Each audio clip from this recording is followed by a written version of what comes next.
के लिए कोर्ट लेके जा रहे थे, लेकिन मेरी इच्छा थी कि मैं आपसे एक बार बात करूं। तो फिर बच्चे आपके साथ नहीं रहते? नहीं रहते। तो आपके पति भी आपके नहीं सुनते? बहुत शराब पीते हैं, बहुत शुरू से। बच्चे हैं आपके? हाँ, 2। तो आपके पति को आपने समझाया होगा कई बार? बहुत। लाए हैं? नहीं आते। नहीं आते। कथा भी नहीं सुनते? सुनने भी नहीं देते, पूजा पाठ भी नहीं करने देते। कुछ कमाते हैं? कमाते हैं, लेकिन सब उड़ा देते हैं। तो उनके पिताजी, उनकी माताजी नहीं? पिताजी नहीं है, माताजी बहुत परेशान है। माताजी है, 2 बच्चे हैं और वो उनके साथ रह रहे हैं। मैं 6 साल से उनके साथ नहीं रह रही। तो फिर आप नहीं रह रहे हैं, तो फिर वो कहाँ हैं?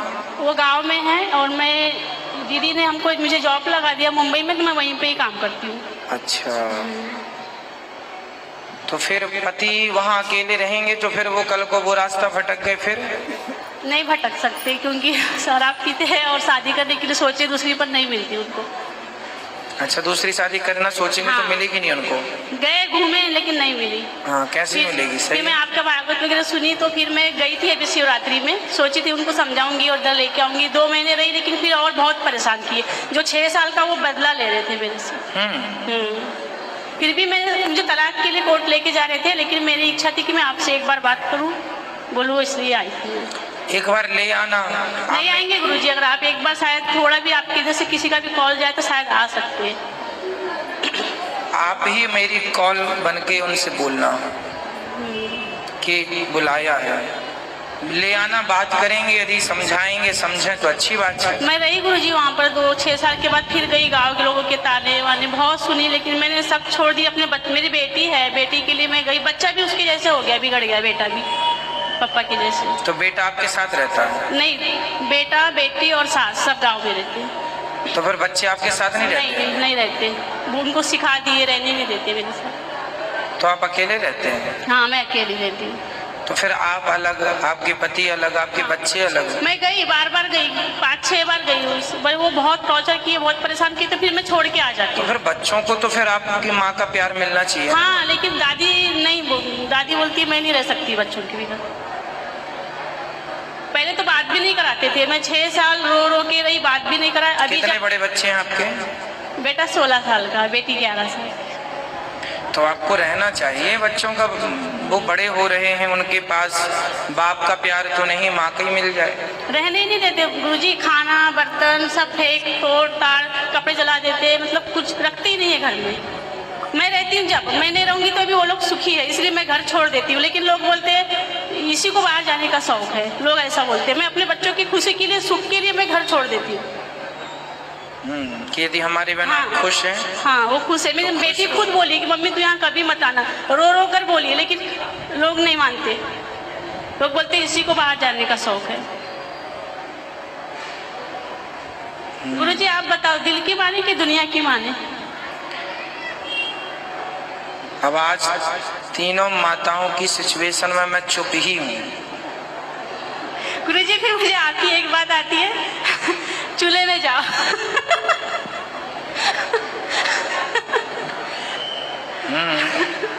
दिल की मानो बस। ठीक है, मैं इसमें क्या कहूँ, मुझे कुछ समझ नहीं आ रहा कि मैं क्या कह दूँ आपसे। बेटों के साथ रहना, मैं ये कह सकता हूँ कि अपने बच्चों के साथ रहो। बहुत समझाई। वो भी सिचुएशन विपरीत है आपकी। हमारी माँ जी, मेरी सास को आँख में मोतिया भी नहीं। मैंने उनको ये भी लोभ दिया कि महाराज के पास चलो, मैं आपका मोतिया बन के ऑपरेशन करवा दूंगी। माँ जी को भी बोली, लेकिन नहीं, मेरा बेटा डांटेगा। डरती, उनकी इच्छा है सबकी आने की, लेकिन उससे डरती एकदम। वो मारूंगा पीटूंगा, कोई जाऊंगी नहीं, ऐसा बोलती। आप अपने पति को ले आना, हम कोशिश करेंगे एक बार समझाने की। ठीक है गुरुजी, लेके आऊँ। गुरुजी एक भजन सुनाती हूँ आपको।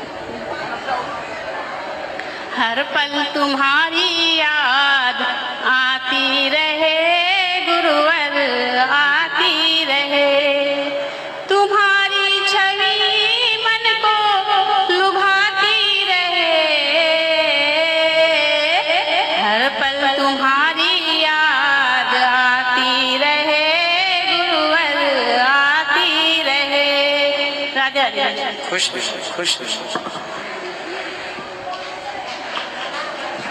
राधे राधे गुरुजी। जी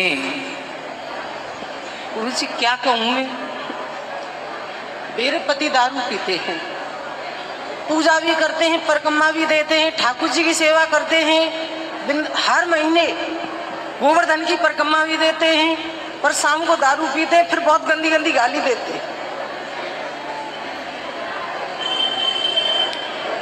अच्छा ये बताओ, अभी आपने ये जो उड़ीसा वाली बहन है इनका भी दुख सुना?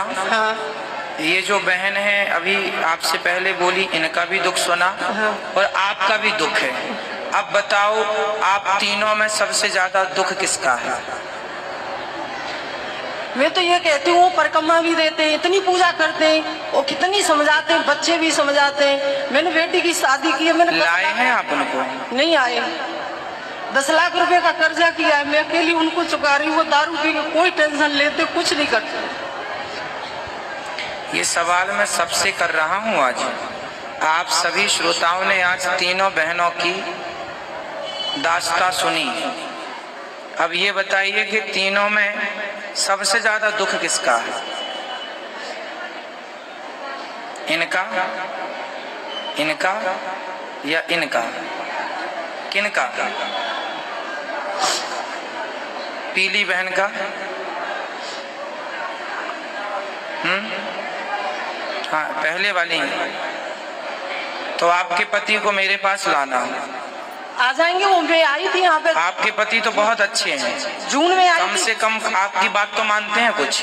बात मानते हैं, सब बात मानते हैं, बहुत अच्छे हैं। पर एक फिर भी आपको पति को लाना, हम समझाएंगे, पर आप बिल्कुल परेशान ना होइए। अभी आपने बहन की बात सुनी, उनके पति से आपके पति 1 लाख गुना अच्छे हैं। बहुत अच्छे। एक ही कमी है गुरुजी, तो 1-2 तो कमी सब में ही है। तो फिर गाली इतनी देते, सुनी नहीं जाती है। थोड़ा पॉजिटिव भी रहा करो, थोड़ा सा पॉजिटिव भी रहा करो, थोड़ा सा माफ भी किया करो। माँ भी तो करते हैं, 18 साल 26 साल हो गए। ले आना, हम सुन लेंगे क्या दिक्कत है उनको। और राधे राधे गुरुजी, ने थोड़ी सी एक रिक्वेस्ट हो रही, मेरी एक छोटी बहन है, वो मेरे से भी ज्यादा दुखी है। उसका पति तो ऐसे दारू पीता है। तो जब वो आपसे ज्यादा दुखी है, हाँ। तो उसको देख के थोड़ा आप अपने आप को सुखी महसूस कर लिया करो, और उसको, उसके पति को भी ले आना मेरे पास। वो तो और ज्यादा नशेड़ी है। उसने तो अभी 8 लाख का प्लॉट बेचा है और 5 लाख रुपए अपनी बहन को दे आया है। 4 लाख रुपए बराबर कर गया पूरे। ले आना हमारे पास, समझाएंगे ऐसे लोगों को। पहले प्लॉट बेचा था, उसे भी अपनी बहन के नाम कर दिया। वो नॉन मिर्च के लिए, एक दूध के लिए, चाय के लिए भी तरसती है वो। आज ही कथा में हमने बताया ना कि बहनों का भी ज्यादा इंटरफेयर होने से घर बिगड़ जाता है। मैं देखो कथा में वही बताता हूँ जो समाज को आवश्यक होता है। कोई सुन ले मेरी हर बात को और मान ले, तो कभी किसी का घर उजड़ेगा ही नहीं, बिगड़ेगा ही नहीं। कोई मन लगा के मान ले एक बात को। मैं तो ये कहती हूँ, ये दुनिया में दारू खत्म कर दे तो ये नारी अच्छी तरह से सुरक्षित रहेंगी ना। हाँ मैया, नारी सुरक्षित हो जाएगी, दारू बंद करना। बैठो, अभी भैया मिल लेंगे, बैठ जाओ, अभी मिल लेंगे, आराम से बैठ जाइए। दारू बंद होनी चाहिए पूरे देश में, ये सही कह रहे हैं आप। सारी महिला नारी सशक्ति जाग जाए और नारी एक बड़ा आंदोलन कर दे कि शराब नहीं बिकेगी, अपने आप बंद हो जाएगी। ये जड़ तो सबरी दारू है ना। बिल्कुल, घर की कलेश तो दारू है, शांति नहीं रहती है। मैं इतनी पूजा करती हूँ, मैं भी ठाकुर जी की सेवा करती हूँ, वो भी करते हैं, पर घर में शाम को शांति नहीं रहती है, बस झगड़ा शाम को होता है। कुसंग सबसे बड़ी अशांति की जड़ है, इसलिए कलयुग का 4 जगह स्थान है। द्यूतम पानम स्त्रियः सूना, जुआ, शराब, ये कलयुग के ठिकाने हैं। जो इन लोगों का सेवन करेगा, इन चारों का, वो सुखी हो ही नहीं सकता सपने में। जुआ खेलने वाला, शराब पीने वाला, मांस खाने वाला और बेईमानी का धन हरने वाला और पर नारी पर दृष्टि रखने वाला कभी सुखी नहीं हो सकता। क्या करें गुरुजी? लाना पति को, समझाएंगे। हम आए थे यहाँ पे